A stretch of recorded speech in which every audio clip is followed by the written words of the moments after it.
Today I'm going to be cleaning up another batch of these old pocket knives, so stay tuned.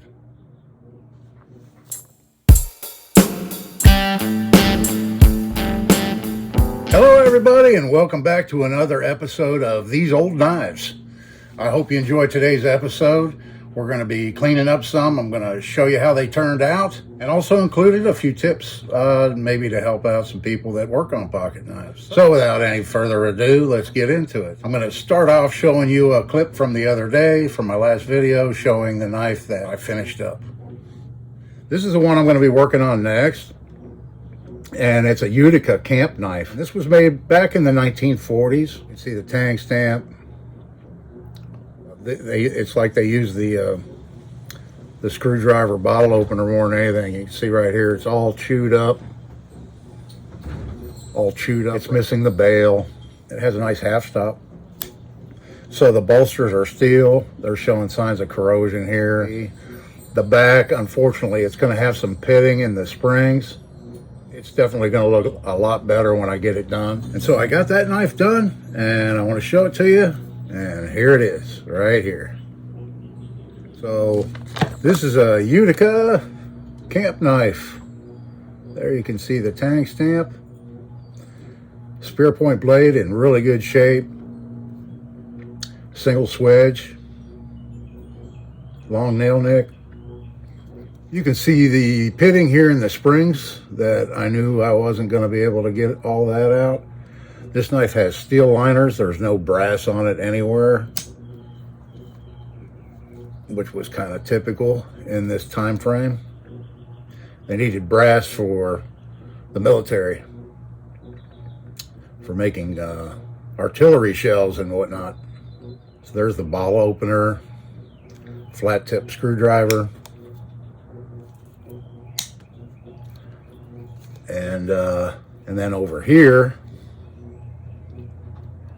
this blade is that funky shaped can opener,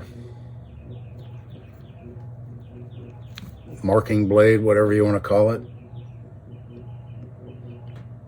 I don't know, leave it down in the comments if you know anything more about this style of blade. I believe this was a form of a can opener and wire stripper. But, you know, like I said before, you could use this blade for carving and marking and all kinds of different things, in addition to probably opening up cans. But yeah, got a lot of nice snapback in it. I made a stainless steel bail for it, and I think overall she cleaned up pretty nice, other than that pitting in the springs, which I knew that was gonna be an issue. But overall, I'm real happy with the way that came out. Now, today I picked out a few knives I'm going to work on today. One is going to be this Camp King, and I want to show you the condition it's in before, and then I'll turn the camera back on and show it to you later here.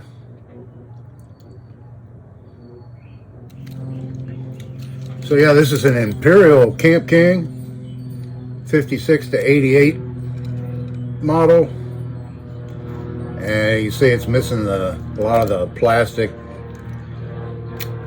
cover stuff is peeling off of it right here. So I'm gonna have to remove all that, and no snap in it. This knife hasn't seen oil in like forever, if ever, in its life. The clamshell scales are a little bit beat up, not too bad. I've seen worse. There's a few little dings here and there in them, but it hasn't really been mashed or anything like some. But yeah, all the blades need a good cleanup. This one, that blade's really stiff. That one's really hard to open. Yeah, it's really rough. Yeah, this scale's coming off just opening that blade up. Ugh, it's stiff. Okay, that's another one I'm going to work on. Okay, and so that clip was from yesterday, and as I got the knife done, I let it sit overnight. Here's the plastic I took off the handle scales, that old nasty stuff. Now we have a green Camp King.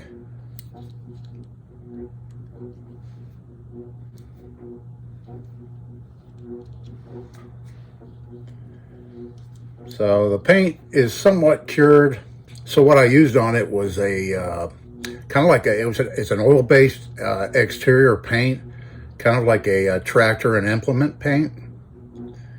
And I had it laying around on hand, so that's what I opted to use. And I gave it two good, thick, nice, heavy coats, and let it dry in between coats. So here's the main blade, and you can see the Imperial with the USA on the side, indicating 56 to 88 tank stamp. And here's a look at the punch blade. All the blades cleaned up very nice. No real major pitting or anything. Got a nice snap back in all the blades on it. There's the can opener blade.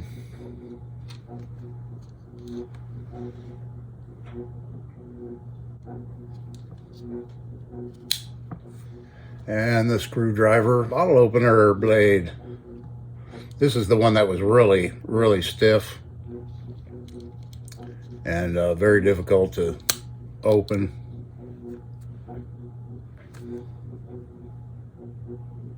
But came out really nice. A green Camp King. Have you ever seen anything like it? I knocked a few of the little dings out. They weren't too bad. Just pounded them out with my little homemade mini ball peen tool here, just so that the dents weren't as prominent. And that's how she turned out on the Camp King. I'm hanging it up there till it fully cures. Okay, so and then next up, I want to answer a couple of questions that have been asked from you viewers. So here's that right now. So I had some people questioning me, curious to know what type of oils I use on my knives, and questions about how I go about cleaning them up and derusting them, that type of thing. When they're pitted really bad, I'll use a coarser grit sandpaper, maybe even as coarse as 120. So yeah, generally when I have heavy grind marks in a blade that I want to try and remove, I'll use 400 grit, and sometimes I'll take it all the way to 1,000 grit. It just depends. But I find that I can take it 400 grit with sandpaper and then use buffing compounds. I use a lot of white lahamadu. That's how I pronounce it. I'm not sure if that's correct, but I use a lot of white green chrome, and I use the black is the coarsest buffing compound that I have, and I used to use that a lot with a sisal wheel rather than a muslin or a sewn muslin wheel. I would use the black, which was about 600 grit, so I would sand to 400 and then go to the buffer with the sisal wheel with the black compound, which is, like I said, about 600 grit, and take it down and then do it in stages. But I can take most things. It just depends on the steel or the material. But I can use that white lahamadu for brass, aluminum, stainless steel, carbon steel. It's kind of a good general all-around compound to use, and that I found. I use pink nose scratch too when I'm doing a mirror polish on something. That'll be the final buffing compound that I use, and I believe it's about 3,000 grit for the pink nose scratch. The white lahamadu is somewhere around 1,300 to 1,500 grit, and I find that a good general all-around general purpose compound that I'll use on those. And then another question that I've received before is about what types of oils I use on my blades. Now, when I initially get one such as this Camp King, and it's really rough and it's hard to open the blades and everything, I'll use a petroleum-based oil such as this. Now, you're not going to be able to find this in the stores. This is my own oil that I developed about 25 years ago, and I primarily made this oil for fishing reels.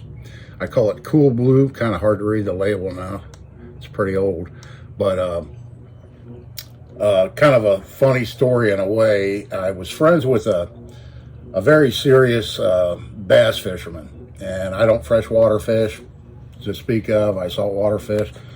But this gentleman that I used to work with, he was an avid bass fisherman. And he would go to Bass Pro Shop and buy hot sauce. And back then, 25 years ago, I think it was like $10, $8 or something like that for a little tube, which was like 4/10 of an ounce. So I just looked up hot sauce. And right now it sells for $28.48 an ounce. $28.48 for an ounce of this stuff called hot sauce. And so I set out to develop my own oil that would work just as well as hot sauce for a whole lot cheaper. And I used to sell this. I have one case of it left, but I'm not selling it anymore. So please don't ask me. And I won't give you the formula for it, but it is a blend of other oils. I don't make my own oil or anything. They're all commercially available oils that I mix together. And then I add blue petroleum dye to give it the blue color. I've been using this on everything from door hinges to fishing reels to pocket knives to you name it, anything you'd use an oil for. It's not, because of the viscosity I make it at, it clings very well. It's very good for a lot of things, but it's not a very good penetrating oil if you have, say, frozen nuts and bolts and things that you're trying to get undone, fasteners you're trying to get undone, and you need a penetrating oil. If you mix this with acetone, it works really well. But you could take a lot of different things and mix them with acetone and make your own penetrating oil that gets the viscosity down to where it seeps right into all the threads and the nooks and crannies and everything to help loosen up that fastener, you know. So I do have a batch of this mixed with acetone for a penetrating oil. But I use this stuff constantly. I've been using it for 25 years, and I've had customers that have bought this tell me how great it is. They love it.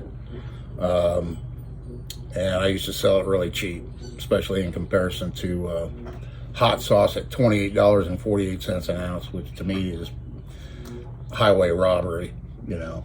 Now, not to make this video too long and talk too much about just oils, but when I get the knife done, that's what I'll use initially to loosen it up. But when I get the knife done, I'll either use mineral oil, pure mineral oil, or lately I've been using a lot of this stuff. It's a food grade silicone oil called Super Lube, and it's a very thick viscosity, clingy type oil, and it's silicone, it's food grade, it's food safe. So I like using it and mineral oil on my finished knives because I don't know if that person's going to be, if I sell the knife, I don't know if that person's going to be cutting up an apple or an orange with it or whatever. So I want something, I don't want to use a petroleum product for the final lubrication of the knife. I want something that's food safe. And here's another one I'm going to be working on today. This one was made by the Providence Cutlery Company in Providence, Rhode Island. You see the condition of the blade. About 1/4 of an inch of the blade tip was broke off at some point in its life. And then somebody kind of crudely ground on it and boogered it up a little bit on both sides. It has this mystery blotches here of staining. It doesn't look like rust. It could just be like some varnish or something like that on it. I'm not sure till I go to start working on it. The handle scales have a few chips in them right here on both sides, and then right there it's got a little piece missing. I'm not going to worry about it. You can see the spring, and it looks like it's mostly just surface rust, so that should clean up okay. Yeah, cleaning out down in the well and getting that blade cleaned up. I'll spend more time working on the blade than anything else. And here it is, the Providence I think they call these sportsman's knives. They're very similar to a fish knife, but a little bit shorter, and they only have a single blade. They don't have a scaler on the back of the blade, or they don't have the separate blade with the scaler and fish hook remover. But yeah, I spent more time just cleaning the blade up than anything else, trying to get that tip back halfway decent and get it usable. And I got some nice snap back in the blade and cleaned up pretty well.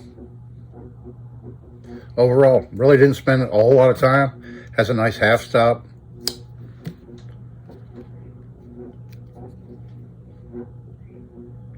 And so there's a look at the Providence Cutlery Company Sportsman's Knife. You know, recently I saw an old ad for, I believe it was Imperial or Colonial, one of the two. Providence, they were all in the same area there in Rhode Island. And I think it was an ad from like 1950 or in the 50s.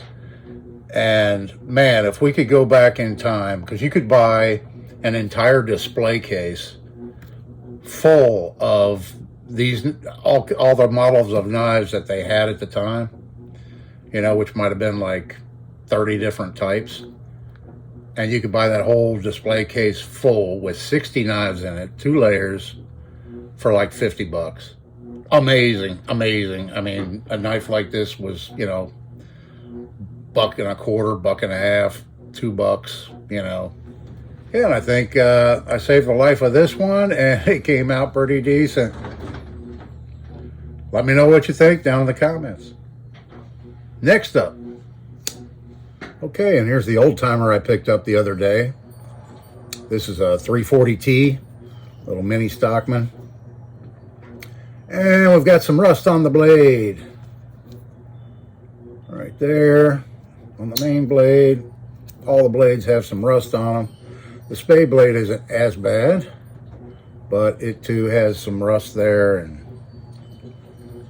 all that to be cleaned up. And then the sheep's foot, as far as the blades go, this knife is in really good shape. Just needs some rust removal and a little polishing. There's the other side of that one. And you can see the nickel silver bolsters and the badge. Yeah, I believe the badge is nickel silver also. A little bit of tarnish. There's a few little dings in it here and there. There's the springs and all the rust on the springs. But surface rust, I think it'll clean up nice.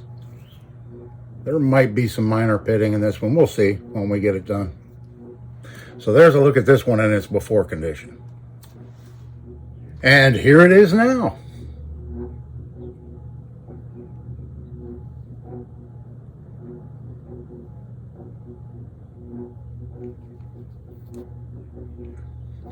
Let's take a look at these blades.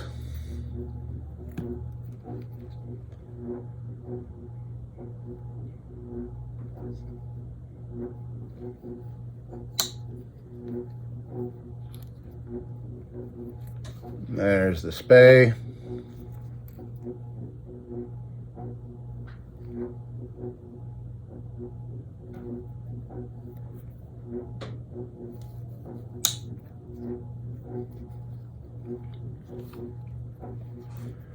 And there's the sheep's foot.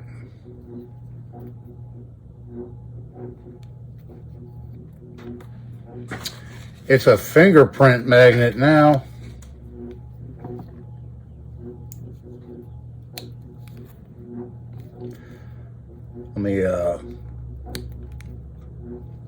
Let me open up all the blades and show you down inside.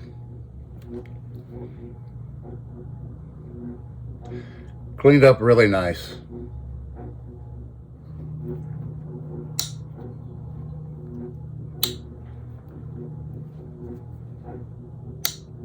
And there's the after. This knife is 21 to 53 years old, somewhere in that age range. Not too bad a looking knife, considering that. Yeah, real happy with how that came out. So let me know what you think down in the comments. Do you have a favorite knife, or does one of these knives I just showed you remind you of one that you used to have or maybe still have? I'd love to hear from you. I love getting the comments.